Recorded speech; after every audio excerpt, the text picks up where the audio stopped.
Yo mec, j'espère que tu vas bien. Moi c'est Archie et j'aide les hommes skinny fat à perdre du gras et à prendre de la masse musculaire pour enfin avoir le physique qui leur plaît. Si jamais ça t'intéresse, premier lien en description.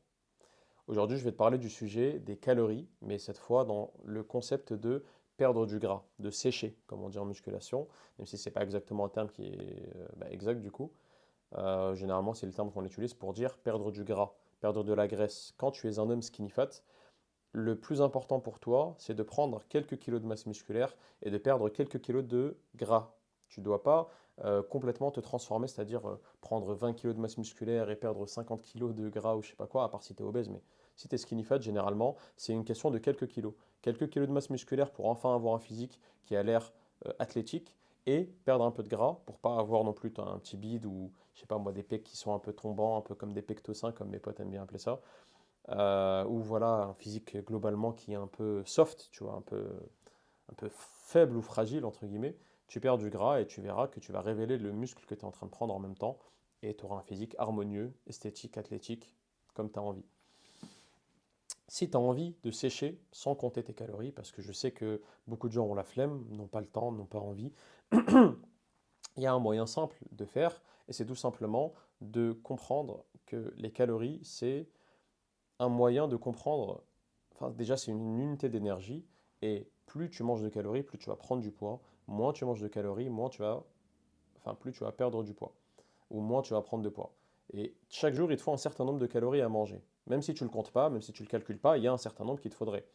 Et disons que ce nombre-là, je sais pas moi, c'est 2300 calories. Si tu manges moins que ce nombre-là, tu vas perdre du poids. Et donc en particulier, généralement, tu vas réussir à sécher, à perdre de la graisse. Si jamais tu manges plus, bah, tu vas prendre du poids. Donc il y a une partie qui sera de la masse musculaire, mais tu vas également prendre du gras. Donc moi, ce que je te conseille quand tu es un skinny fat et que tu as envie de perdre du gras, tout simplement, il faut que tu manges à peu près au niveau de la maintenance calorique, voire même un tout petit peu en dessous, mais pas trop en dessous. Genre, disons, il te faut 2300 calories dans la journée, tu en manges 2200 ou 2100. Mais toi, tu n'es pas en train de compter tes calories, donc tu vas me dire comment est-ce que je fais ça. Comment est-ce que tu fais ça? C'est tout simplement le fait de te peser tous les jours, si possible le matin à jeun, après, donc pas sans avoir bu, sans avoir mangé, et après être passé aux toilettes, si possible, après la grosse commission. Comme ça, tous les jours, tu te pèses, ça prend 10 secondes, tu te pèses sur ta balance, tu notes ce poids-là quelque part sur un bloc-notes, enfin, peu importe, sur une feuille, sur ton téléphone, et tu fais ça tous les jours. Tu fais ça tous les jours, et tu vois au bout d'une semaine ou au bout de 2 semaines, est-ce que ton poids est en train de stagner ou de baisser un tout petit peu. Si tu vois que ton poids il est à peu près en train de stagner ou de baisser un peu, c'est très bien. Et surtout si tu vois au miroir une différence, si tu vois que c'est en train de s'améliorer, c'est très bien. La balance, c'est un moyen d'avoir une idée d'à peu près combien tu es en train de manger, mais on va pas se mentir, le plus important, c'est le visuel. Le plus important, c'est au miroir. Si je te dis là tout de suite, je te donne un super physique, mais tu fais 90 kilos, ou je te dis, tu as un vieux physique et tu es skinny fat, mais tu fais, je sais pas moi, 70 kilos, clairement, tu vas me dire, je préfère faire 90 kilos, mais avoir un bon physique. Parce qu'en fait, le poids, en réalité, on s'en fout un peu. On s'en fout de peser plus lourd, on s'en fout d'être plus lourd en soi. Le plus important en réalité, c'est ce que ça nous apporte. Et nous, globalement, ce qu'on se dit, c'est que si on pèse moins lourd, on sera moins gras. Et si on pèse plus lourd, ok, on sera peut-être plus musclé, mais on sera plus gras. Mais c'est pas exactement ça. Ça peut être, enfin, pour plusieurs raisons, je te ferai sûrement une vidéo là-dessus qui sera complète. Mais globalement, si jamais tu vois que ton poids il diminue doucement, globalement, tu es en train de perdre du gras. Si à côté tu t'entraînes correctement, que tu manges correctement, que tu dors correctement, etc. Je reviens là-dessus après. Si jamais tu vois que chaque fois tu te pèses et tu es en train de prendre trop de poids, genre je sais pas moi, de semaine en semaine tu prends 500 grammes, 500 grammes, 500 grammes, tu es clairement en train de manger trop, il faudra diminuer un tout petit peu. Moi personnellement, ce que je conseille toujours, c'est de manger, c'est de compter pardon, tes calories pendant à peu près une semaine, même si tu n'as pas trop envie de le faire, tu fais ça pendant une semaine, allez peut-être 2 semaines, tu vois, est-ce que, enfin tu comprends comment compter tes calories, tu comprends combien il y a de calories dans un plat de pâtes ou un plat de riz ou de la viande ou un plat avec du riz et de la viande et quelques œufs, etc.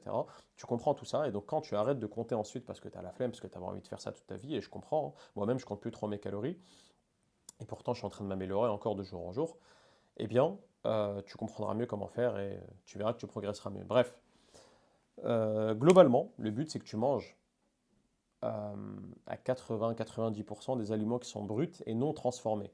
Donc des aliments, des choses qui sont en un ingrédient, genre je sais pas moi, viande. Genre, tu manges de la viande, tu vas chez le boucher, tu achètes de la viande, ça c'est un ingrédient. Tu manges des pommes de terre, tu vois, un ingrédient. Tu manges des œufs, un ingrédient. Par contre, quand tu manges des trucs comme le Nutella, il y a 40 ingrédients ou 30 ou j'en sais rien, moi il y en a beaucoup. Tu vois, il y a, pardon. Tu vois, il y a sucre, huile de palme, eau, ou j'en sais rien moi, euh, comment ça s'appelle, poudre de je sais pas quoi, poudre de coco, des trucs comme ça, des trucs bizarres. Et il n'y a pas en fait concrètement un ingrédient, ou peut-être deux.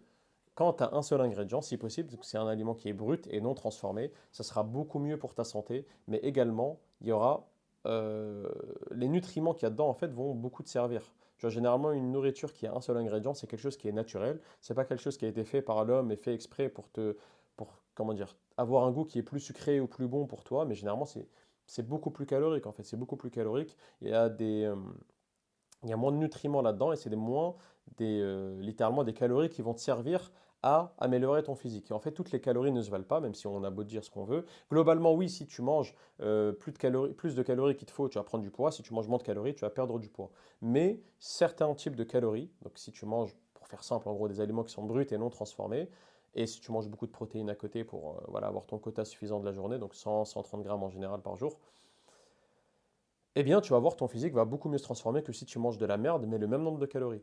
Essaye si tu veux, hein. Tu peux essayer, si tu veux pas me croire, essaye. Mange, disons qu'il te faut 2300 calories par jour, mange 2300 calories de McDo tous les jours, pendant quelques semaines. Regarde le résultat que ça te donne. Et à côté, mange 2300 calories de bonne bouffe, globalement, même si de temps en temps tu peux te permettre de manger dehors, voilà. Mais globalement, tu manges que de la bonne bouffe, tu manges que du riz ou des pâtes ou de la viande, des œufs, du poisson, peut-être des produits laitiers si jamais tu n'es pas intolérant au lactose comme moi et que tu n'es pas faible. Et tu vas voir ton physique te transformer complètement. Et ça n'aura rien à voir. Tu auras à peu près le même poids, tu vas peser à peu près le même poids, c'est pour ça que la balance est un peu traître. Mais tu vas voir que ta composition corporelle est beaucoup mieux quand tu manges clean que quand tu manges de la merde. Quand tu manges de la merde, tu vas commencer à être gras, tu vas voir, tu vas commencer à avoir des pectoraux sains, tu vas commencer à avoir des poignées d'amour qui sont bizarrement là, tu vas voir qu'elles n'étaient pas spécialement là avant, même si un peu. Tu auras peut-être plus de mal à t'entraîner correctement, tu seras plus fatigué, tu auras un sommeil de moins bonne qualité, tu vas moins prendre de masse musculaire, tu vas moins perdre de gras, tout ce qu'il ne faut pas en fait. Alors que si tu manges correctement, même si c'est le même nombre de calories, tu auras une amélioration sur ton physique, tu vas t'améliorer, tu vas être plus en forme, tu auras plus d'énergie, tout ce genre de choses. Donc en fait, il y a tout à gagner à manger correctement et tout à perdre à manger de la merde. Maintenant, il ne faut pas être strict à 100% non plus parce que à un moment tu vas craquer, tu vas manger de la merde. Et tu vas partir loin et tu vas partir en couille. Voilà, il y aura plus de retour en arrière parfois. Et c'est pour ça qu'il y a des gens après, ils montent, ils deviennent obèses, etc. Bref, mais être skinny fat, c'est déjà moins pire qu'être obèse, hein. Parce que être skinny fat, en quelques mois, tu peux t'en sortir. Obèse, généralement, ça peut être plus long et c'est plus dur mentalement, etc. Bref, je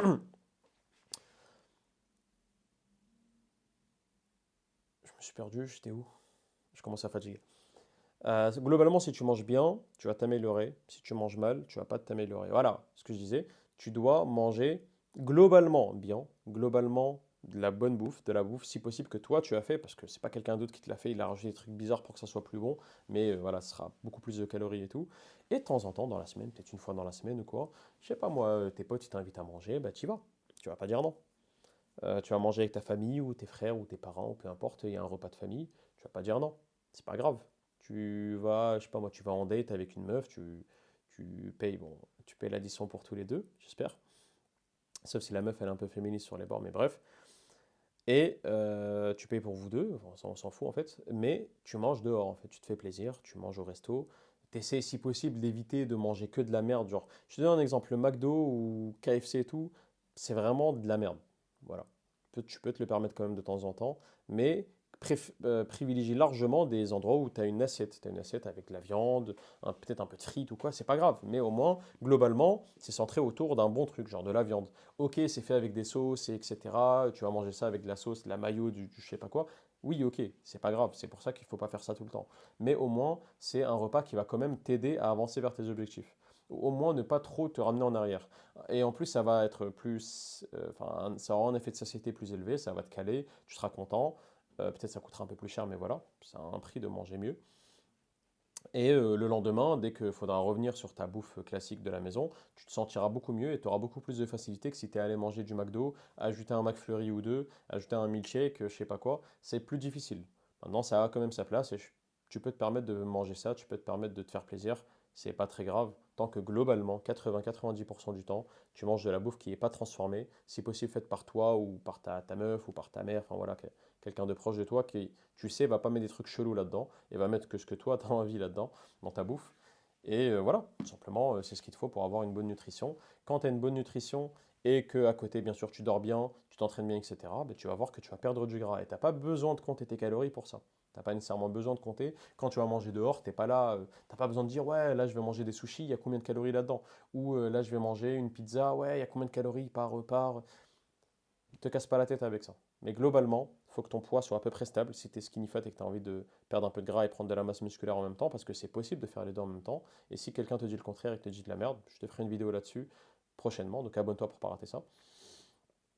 Et ton poids doit être à peu près stable, si ce n'est baisser un tout petit peu, tout en ayant tout le reste qui va bien. Et ça sera très facilité si tu manges correctement la plupart du temps. Euh, donc voilà, j'ai noté quelques points à côté, hein, si on va me retourner. Et c'est important aussi, comme je t'ai dit, de te permettre de temps en temps de manger des repas un peu plus tranquilles, mais essayer d'avoir ça sur des repas et pas des journées ou des week-ends. Par exemple, parfois il y en a qui peuvent se dire, là tout le week-end c'est bon, je vais plus faire attention, je vais manger n'importe quoi. On va pas se mentir, en 2 jours, c'est-à-dire un week-end, tu peux défoncer l'avancée d'une semaine, voire même 2, 3 semaines. Si tu manges vraiment de la merde et n'importe quoi, en quantité élevée, ça dépend de ton appétit, ça dépend de... Voilà. Il y a des gens, quand ils mangent un peu de la merde, ils mangent un peu et c'est bon. Mais en 2 jours, tu peux manger tellement de la merde que ça peut défoncer ton avancée sur plusieurs semaines. Si déjà tu fais ça sur un jour, c'est un peu moins pire, mais voilà. Mais si possible, le top, ça serait, tu fais un repas comme ça. Un repas où tu manges un peu comme tu veux, jusqu'à que tu sois calé. Le but, c'est pas non plus de maximiser les calories, tu commences à manger des chocobons et tu essaies limite de les écraser pour que ça prenne moins de place, etc. C'est pas ça le but. Le but, c'est pas ça. Le but, c'est que tu te fasses plaisir. Le but, c'est que tu te permettes d'avoir une vie sociale à côté, tout en avançant vers tes objectifs et en t'améliorant. C'est ça le plus important. Donc voilà. Essaye de faire ça sur un repas plutôt quand tu manges un peu de la merde, je mets des guillemets, ou de la bouffe qui n'est pas habituelle, plutôt que de faire ça sur tout un week-end ou parfois même toute une semaine, où tu vas en vacances et tu manges n'importe quoi pendant toutes les vacances, si possible à éviter. Maintenant, écoute, c'est la vie, c'est à toi de voir à quel point tu es sérieux enfin, pour atteindre tes objectifs là. Chacun fait ce qu'il veut. Mais si tu es un minimum sérieux dans cet objectif-là de t'améliorer, d'avoir un meilleur physique, d'avoir moins de gras, d'avoir plus de masse musculaire, si possible, sois discipliné, sois sérieux la plupart du temps. Ça ne veut pas dire que tu es obligé d'être sérieux tout le temps plutôt, mais voilà, de temps en temps, fais-toi plaisir, va voir une meuf, va manger, va être avec ta famille, aucun problème. Un autre point qui peut t'aider, c'est le fait de marcher. Je sais qu'aujourd'hui, on est beaucoup plus sédentaire qu'on n'a jamais été. On est toujours assis comme ça, comme là je suis, hein, à faire une vidéo, assis derrière un PC en train de taffer, je sais pas moi, tu es un informaticien, ou tu taffes dans tes secrétaires, ou tu es dans la compta, enfin j'en sais rien. Bref, on passe beaucoup de temps derrière les PC, derrière un PC. On passe beaucoup de temps assis à pas bouger. Et plus on passe de temps assis à pas bouger, moins on est en train de brûler de calories, moins on est en train d'être actif, moins notre corps en fait il se dit bah pourquoi je vais utiliser des calories? Moi, je suis là, je suis posé, je vais mettre tout de côté. Donc, tu vas commencer à prendre du gras encore plus. Je vais mettre tout de côté, je vais garder ces calories-là. On en a besoin parce que voilà, si le archi là ou si la personne bouge pas, si Jean-François il bouge pas de son endroit, alors qu'en tant qu'humain, on est censé bouger, on est censé entre guillemets aller chasser, etc. Mais bref, s'il bouge pas, c'est qu'il y a une raison. Peut-être que là, il y a une famine, etc. Il bouge pas trop. Allez, on va garder les calories. C'est pour faire simple, hein, voilà. Alors que si tu es là, tu bouges, bah déjà, il n'y aura pas ce mindset-là de famine. Mais en plus, tu brûles des calories, tu te sens mieux. Généralement, quand tu bouges beaucoup dans la journée, tu dormiras mieux, tu mangeras plus correctement, tu t'entraîneras plus dur à la salle. Et globalement, ça te met dans un cercle vertueux. Donc voilà, important de marcher plus. Si possible, je ne sais pas combien tu marches aujourd'hui, peu importe le nombre de pas. Moi, je conseille de marcher à peu près 10 000 pas par jour. Si tu fais déjà 10 000, monte peut-être à 12 000 ou voire à 15 000. Pas besoin de faire plus, honnêtement. Mais globalement, peu importe combien tu marches, essaie d'ajouter un peu de marche dans la journée. Si tu as un taf qui est assez posé, bah, plusieurs fois dans la journée, là je ne le ferai pas, j'ai la flemme, mais tu te lèves, tu vas faire un tour, tu vas boire de l'eau, tu vas pisser, peu importe. Tu vas jeter les poubelles si tu as oublié de les jeter, tu vas finir le peu de vaisselle qu'il y avait, enfin peu importe, et tu viens, tu te rassois, tu continues ton travail. Ça, c'est si tu es en télétravail. Si tu es au taf, tu vas prendre des pauses clopes. Bon, je te conseille pas de fumer. Et même si tu fumes pas, tu prends une pause, tu vas faire un tour. Tu vois, les gens qui fument, ils ont le droit à une pause clope. Pourquoi toi qui fumes pas, par exemple, si tu fumes pas, euh, pourquoi, d'ailleurs, je te ferai une vidéo complète sur la fumette, etc. dans quelques jours. Mais pourquoi toi, tu n'aurais pas le droit à une pause? Bah, tu vas prendre une pause toutes les 1 heure, toutes les 1 heure et demie, peu importe. Tu vas faire un tour, tu vas marcher 2 minutes, 5 minutes, tu vas faire genre tu vas pisser, mais en fait c'est pour aller faire un tour, même si tu n'as pas envie de pisser. Et globalement, tu essaies d'être plus actif. Au lieu de prendre à chaque fois ta voiture, même pour des petits déplacements, tu essaies de marcher. un peu, hein, tu n'es pas obligé de faire ça tout le temps. Disons, tu prends les transports quand tu reviens du taf ou de l'école ou de peu importe, tu reviens en transport, eh bien, le dernier bus ou quelques derniers arrêts, tu t'arrêtes un ou deux arrêts avant, tu marches 10 minutes jusqu'à chez toi ou 15 minutes. Toutes ces petites choses-là vont vraiment t'aider à marcher plus dans la journée, à brûler plus de calories et donc te faciliter le fait d'être plus sec, de perdre plus de gras, sans compromettre le fait de prendre de la masse musculaire et de t'améliorer à la salle. Et en plus, tout ça sans compter tes calories. Est-ce que j'ai écrit autre chose? Ouais, globalement, il faut que tu passes plus de temps debout. Il faut que tu passes plus de temps debout. Plus de temps debout, c'est vraiment une bonne chose. Et puis voilà, je pense que c'est un peu tout, hein. Ouais, le plus important, c'est le miroir. Encore une fois, le plus important, c'est le miroir et pas la balance. Si au bout d'un mois, tu vois que ton poids il a stagné, donc tu te dis, oh, j'ai pas perdu de gras, mais sur le miroir, enfin au miroir, tu vois que tu es en train d'améliorer ton physique, tu vois que ton physique il est meilleur, tu commences à avoir une veine à un endroit qui apparaît, au niveau de ton biceps par exemple. Tu vois un bout, je sais pas moi, au niveau de tes abdos qui commence à apparaître. Tu vois, je sais pas, ce genre de choses, ben, c'est ça le plus important en réalité. On s'en fout de la balance. On s'en fout de la balance. Le plus important, c'est le miroir. La balance, elle est juste là pour te guider globalement sur est-ce que tu es en train de manger les calories qu'il te faut. Voilà. Quand tu comptes pas tes calories, la balance est le meilleur moyen de savoir si à peu près tu vas dans le bon sens en termes de calories. Mais les calories ne veulent pas tout dire. Toutes les calories en plus ne se valent pas. Et le plus important, c'est le miroir, c'est ton ressenti, c'est comment tu te sens et la confiance que tu as en toi. Tout simplement. C'est à peu près tout ce que j'avais à dire, tout ce que j'avais à dire aujourd'hui, pardon, j'ai du mal. Je commence à fatiguer. Si jamais tu as besoin d'aide pour appliquer tout ça à ta vie, parce que là je donne des conseils un peu en vrac, mais peut-être que toi tu sais pas comment appliquer ça à ta vie, peut-être que tu n'as pas trop le temps avec le taf ou l'école, ou tu as des enfants ou une femme, ou peu importe, tu sais pas comment t'entraîner correctement, tu sais pas combien tu devrais marcher, tu sais pas tout ce genre de choses, ou peut-être que tout ce que j'ai dit c'était un peu chinois, eh bien premier lien en description, on fait un call d'une heure où je t'explique exactement étape par étape comment tout mettre en place pour toi, et éventuellement si tu as besoin de plus d'aide, on pourra passer à un coaching privé plus en détail et sur quelques semaines, si ce n'est quelques mois, jusqu'à enfin te permettre de complètement te transformer. Voilà, c'était Archie, je te dis à demain.